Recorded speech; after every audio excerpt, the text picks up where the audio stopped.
Support comes from Missouri Forest Products Association, committed to sustainable and sound conservation of the state's forests, which support more than 41,000 Missouri jobs, resulting in a $10 billion industry. ChooseWood.com. From St. Louis Public Radio. This is St. Louis on the Air.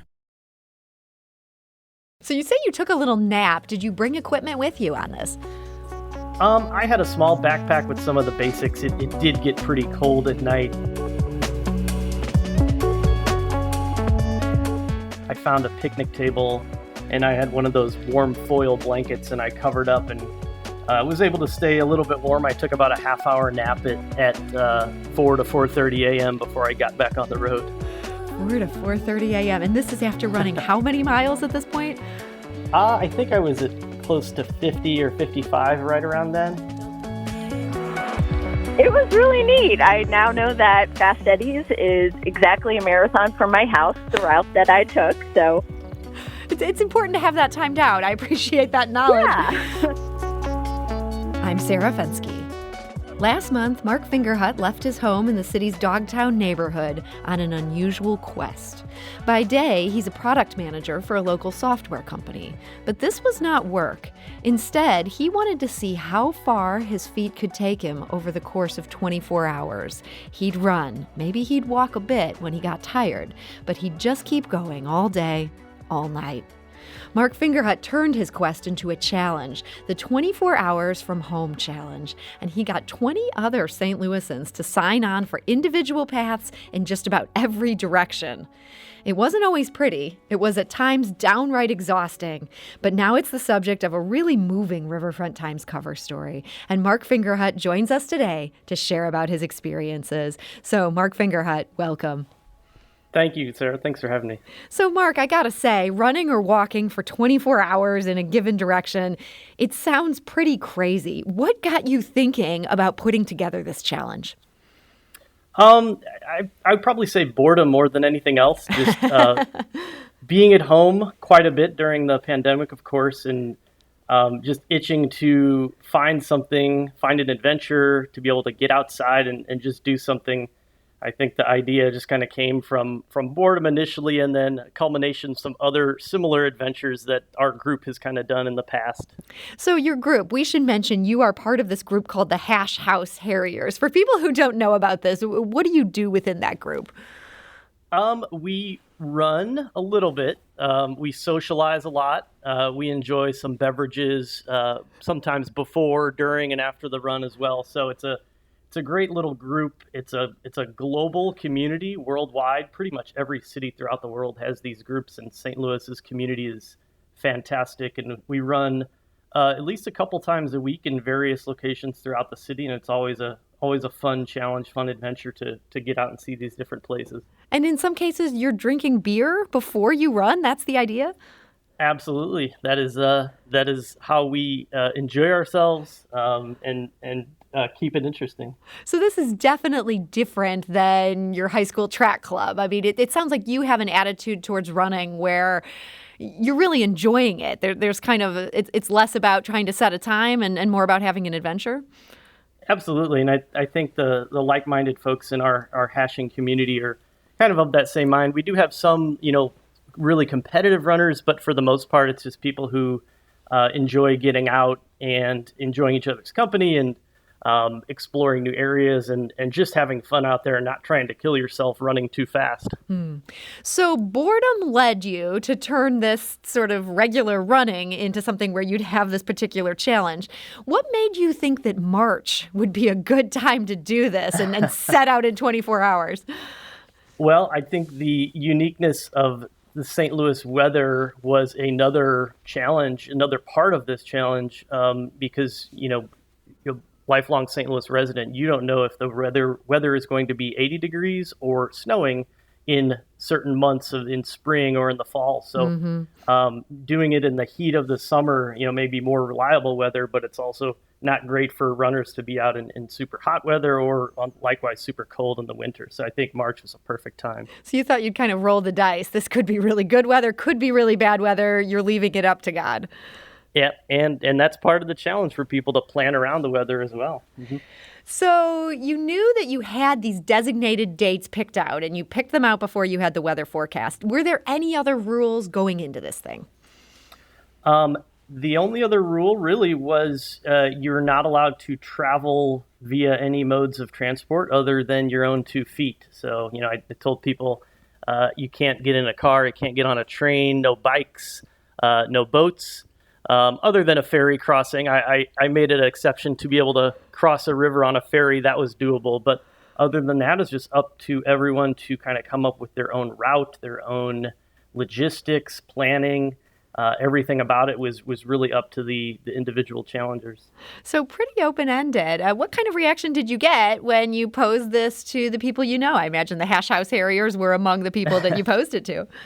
Yeah, I started with a pretty small targeted group of folks who I knew would probably be interested, and there were a few who were super gung-ho, and I think a few were reluctant. They're like, yeah, I'll go along with one of your challenges again. Fine, I'll do it this time.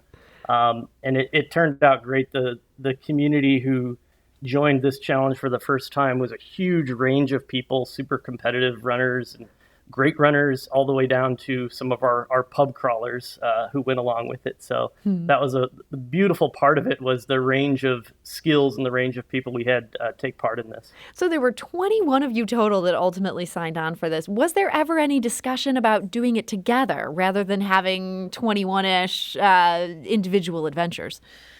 Not really. And that was from the very beginning, in my mind, that was the big part of this challenge, was to be sort of on your own, come up with your own route. And that's part of the competitive nature of it as well. If you have a secret way that you think will allow you to travel the furthest in that 24 hours, that's your competitive advantage. And I kind of told people, don't share your route with people ahead of time. You want to keep that, close to your vest, and, keep that as part of your competitive advantage.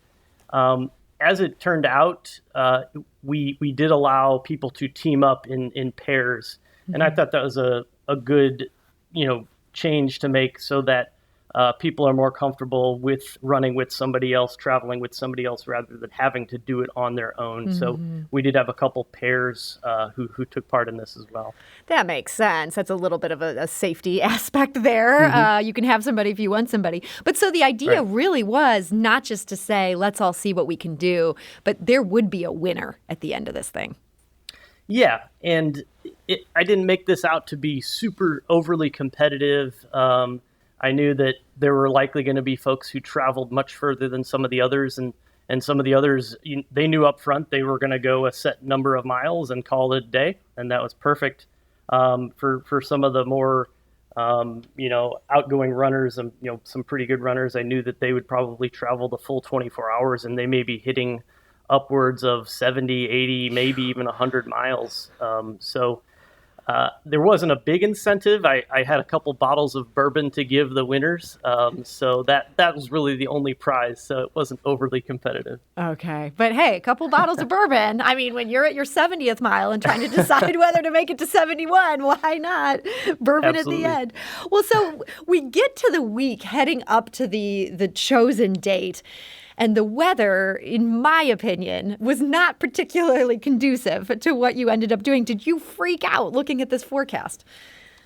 Not really, because part of the challenge was that each person, they have a 24-hour period, but it's any time between Thursday at noon and Sunday at midnight. So unless it was going to be raining and windy and cold that entire time, I wasn't too worried. Mm-hmm. With the forecast was pretty bad for Thursday, but after that, it really cleared up for what turned out to be a beautiful weekend. It warmed up, and it stopped raining and dried out for the people to really get out there in nice St. Louis weather. So let's talk about Thursday. The first person who set out, as you say, the weather was bad, and he ended up giving up. It sounds like more quickly than people thought he would have. I don't want to say he gave up pretty quickly, because he certainly made it farther than I would have here, and that most of our listeners would. But what happened there, and did that give you some trepidation about what you were getting into? So my friend Aaron actually set out from New Haven, Missouri, out along the Missouri River, and he made his way west towards Herman, and he crossed over the Herman Bridge to get onto the Katy Trail and continue on. And he actually started at noon Thursday, and he made it all the way until 5 a.m. Friday morning. So okay, so he was doing well. Yeah, he did great, and he's not a really runner by trade, and he made it a total of 35 miles, and like that he was the pace setter. We were all very impressed with what he was able to do. So 35 miles, that's good. So you're heading into this. When did you end up setting out for your run? Yeah, so I had originally planned on leaving Thursday as well, but with the weather the way it was, I decided to push that till Friday afternoon. So I left my house around 1:30 or 2. Beautiful weather on Friday, and I headed south through the city down towards Telegraph Road, and then I crossed the bridge at Jefferson Barracks. And then once I was across that bridge, I had basically endless miles of levee trails and roads to travel as far as I could during that 24 hours. And what was your thinking in leaving during the afternoon? I don't know that I would have structured mine that way. Why not get the full hours of daylight in? Yeah, so I thought about that, and that was part of my plan. To me, it was going to be a big challenge to start out early in the morning, run/walk all day, and then continue on through the entire night. I felt like that would have just been very mentally challenging and exhausting. So what I decided to do is I slept a little late, took a nap Friday morning, and then set out in the afternoon so that I had a chunk of daylight hours, but I wouldn't be completely exhausted by the time night came. And then I was able to power through the night for the most part. I took a little nap, but when the sun came up Friday morning, I had a few more hours to get to 1:30 p.m., and I think I was re-energized by the sun coming up and was able to kind of finish it out. So you say you took a little nap. Did you bring equipment with you on this? I had a small backpack with some of the basics. It did get pretty cold at night. I was out in the farm fields, and I think the temperature ducked below 30. So as long as I was keeping moving, I stayed relatively warm. But at one point, I found a picnic table, and I had one of those warm foil blankets, and I covered up and was able to stay a little bit warm. I took about a half-hour nap at 4 to 4:30 a.m. before I got back on the road. 4 to 4:30 a.m. And this is after running how many miles at this point? I think I was at close to 50 or 55 right around then. Wow. This is, man, what an adventure. My guest today is Mark Fingerhut. He's the subject of a wonderful Riverfront Times cover story. It's called Escape from St. Louis, and it's focused on the 24 hours from home challenge, which Mark invented out of boredom and somehow managed to lure 20 other St. Louisans into joining him on. A great adventure story. We need to take a quick break, but we'll be back shortly to continue this conversation with Mark. This is St. Louis on the Air on St. Louis Public Radio.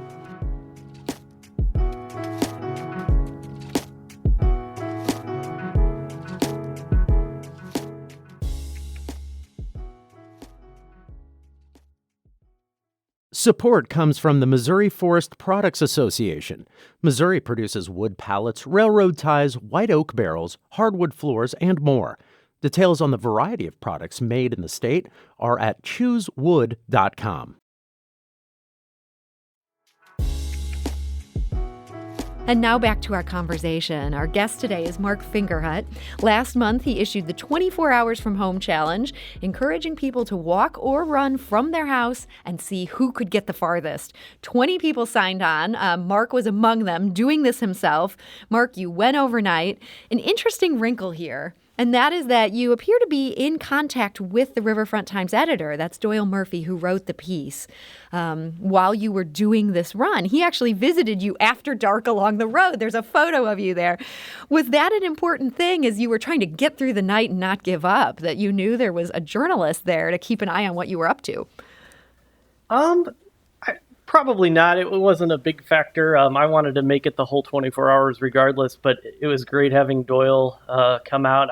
I was actually surprised to see him. I was running along the Levee Road at around 11, and a car pulls up, and it's Doyle. And I was surprised to see him there. Another friend of mine had driven out to meet me and bring me some warmer clothing and some food and a warm coffee. So he pulled up and Doyle pulled up right after him. So it was great to have him along for the ride as well. And how did everybody know exactly where they could find you? Was there a way people were tracking your progress?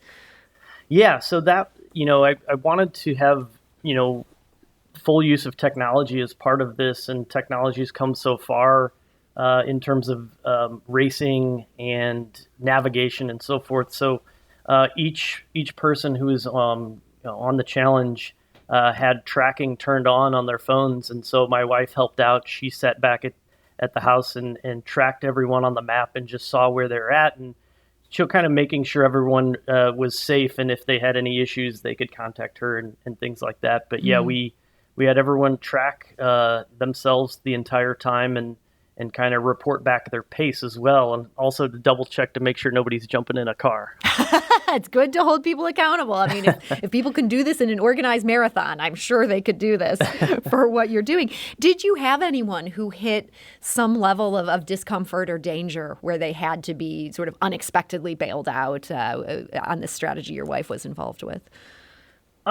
Nothing got too dire. I think there were some folks who had planned on going a little bit longer than they did, but for various circumstances, whether it was the cold of the evening or just got tired. Nobody got injured, thankfully, but I think some folks decide to call it a night at various points, and then they contacted their pickup person, was able to meet up with them and bring them back.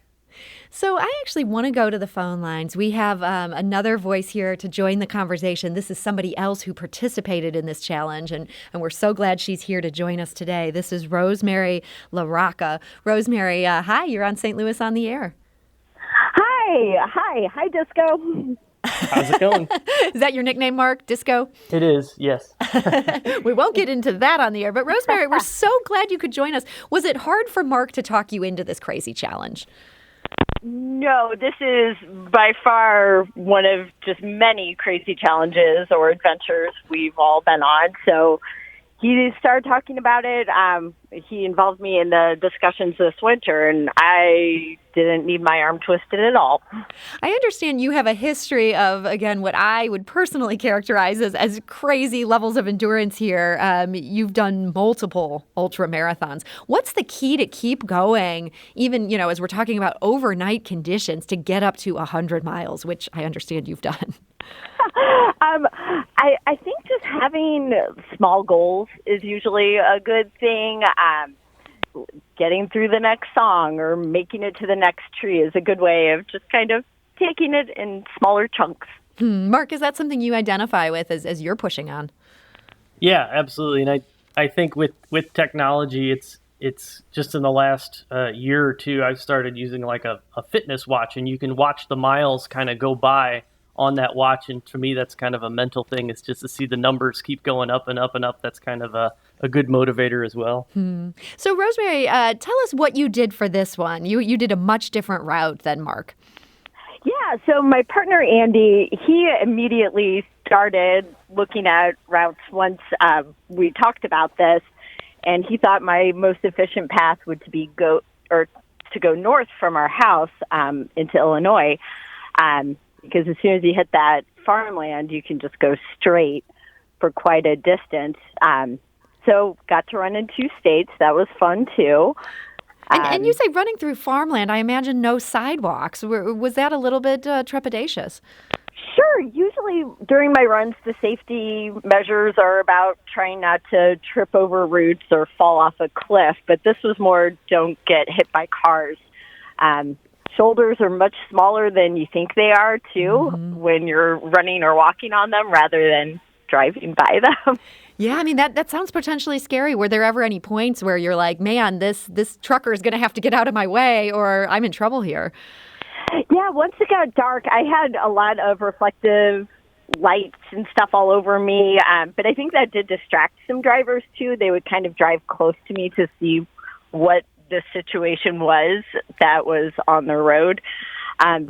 So once we got to a pretty fast-moving highway that I was going to be running on all night long, it just did not look safe anymore. So we pulled the plug then. Okay. And was that hard? I'm sure you were in it to win it, when you had to make that decision. Did you have mixed feelings? I mean, there's always another challenge and another run. That I just wanted to, live through the night. So I understand you made it the best way. You made it 50 miles. That's pretty good. It was really neat. I now know that Fast Eddie's is exactly a marathon from my house, the route that I took. So it's important to have that timed out. I appreciate that knowledge. Yeah. Rosemary, one other thing I wanted to ask you about. You have a different perspective than Mark on one key thing, and that's that you're doing this as a woman. It might be easier for a man to set out and do this as an individual. Would you have been comfortable doing this without having a partner there along at your side? No, I don't think I would have. I brought Mace with me, which I've literally never run with in my life. And I recommended other people do that too, because we were running places we didn't, really know what the situation would be. So, that was a little nerve-wracking. I didn't see too many people out and about, but it definitely could have been a little more heart-racing, I think, if I had encountered more people. Well, we're glad you made it through 50 miles. You chose a good point to call it quits. Didn't want to push that on that highway that felt dangerous. Rosemary, last question for you here. What's the one thing you kind of take away from this challenge and this experience? It's definitely teamwork. Even when we aren't all running together, we're all kind of cheering each other on and working together. And we were all really excited to see what each other could do. So I definitely appreciate that and appreciate our friends. Well, Rosemary LaRocca, I want to thank you so much for joining us today and sharing about that experience.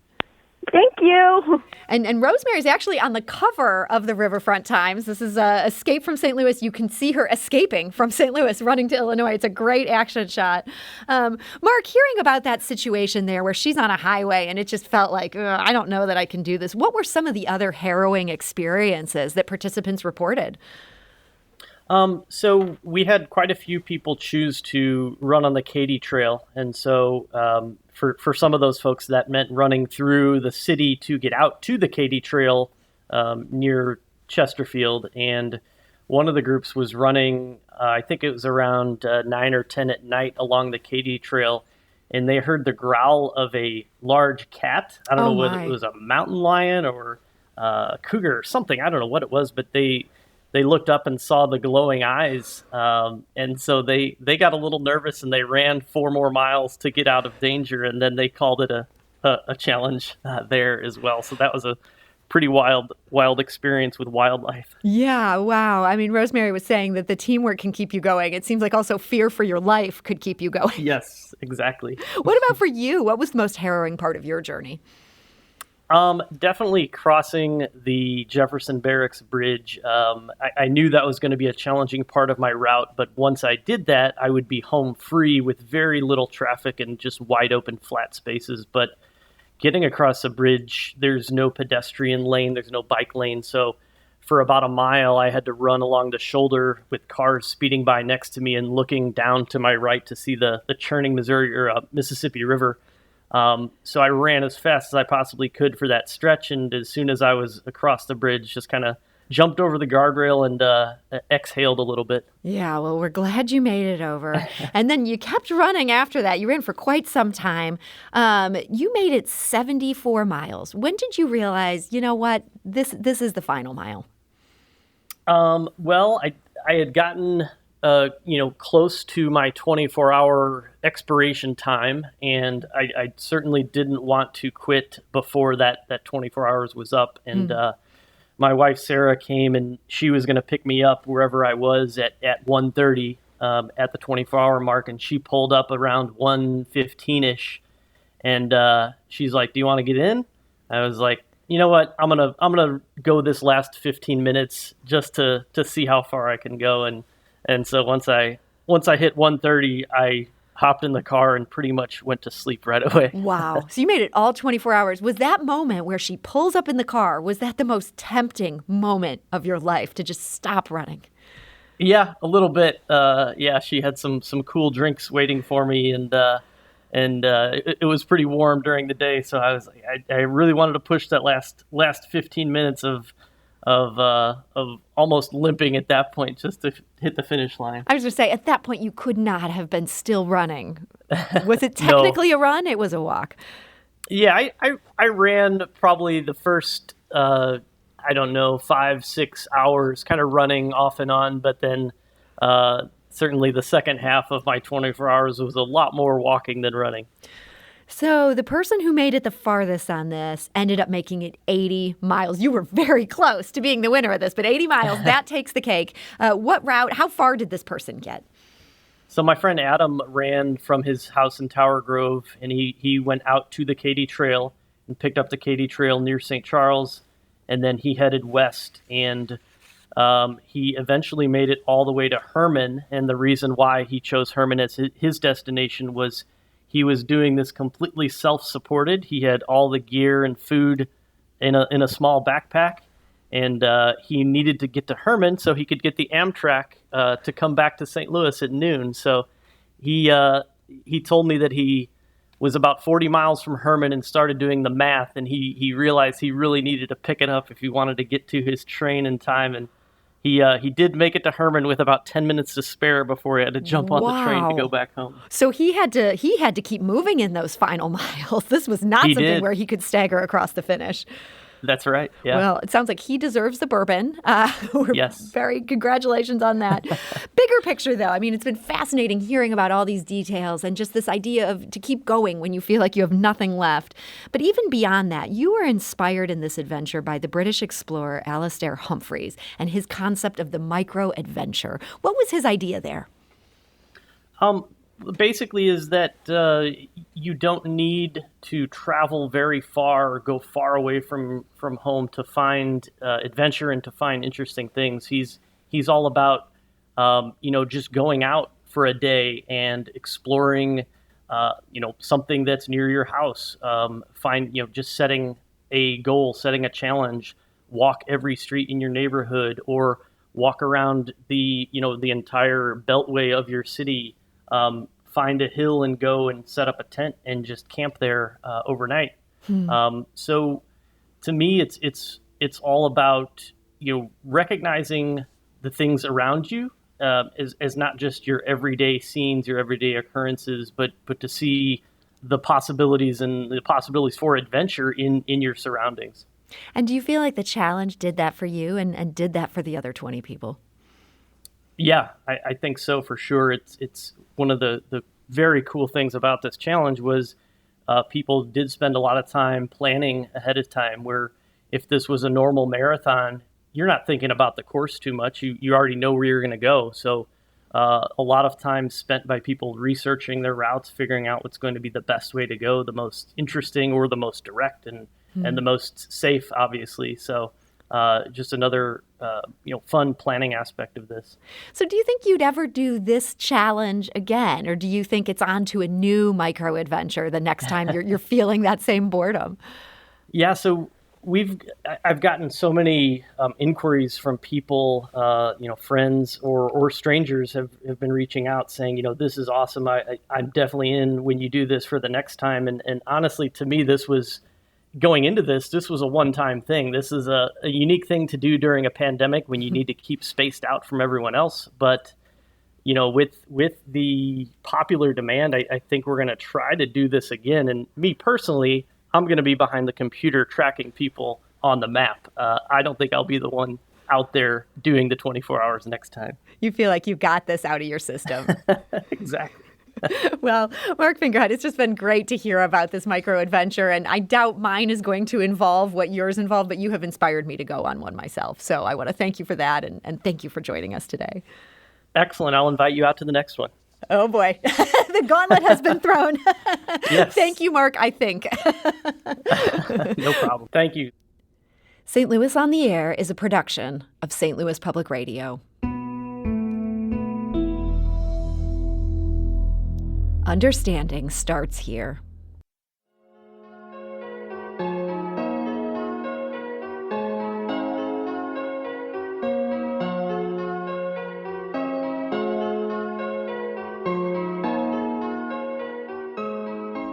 If you learned something new from today's episode, consider leaving us a review and rating on Apple Podcasts on the App Store. It's the easiest way to help people discover our show. We appreciate it. Thank you.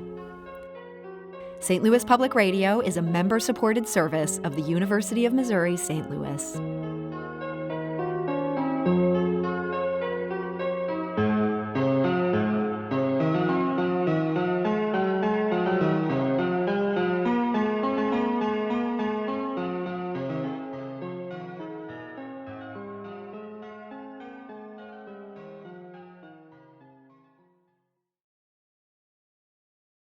Support comes from the Missouri Forest Products Association, providing more than 41,000 jobs in the production of wood pallets, railroad ties, white oak barrels, hardwood floors, and more. Details at choosewood.com.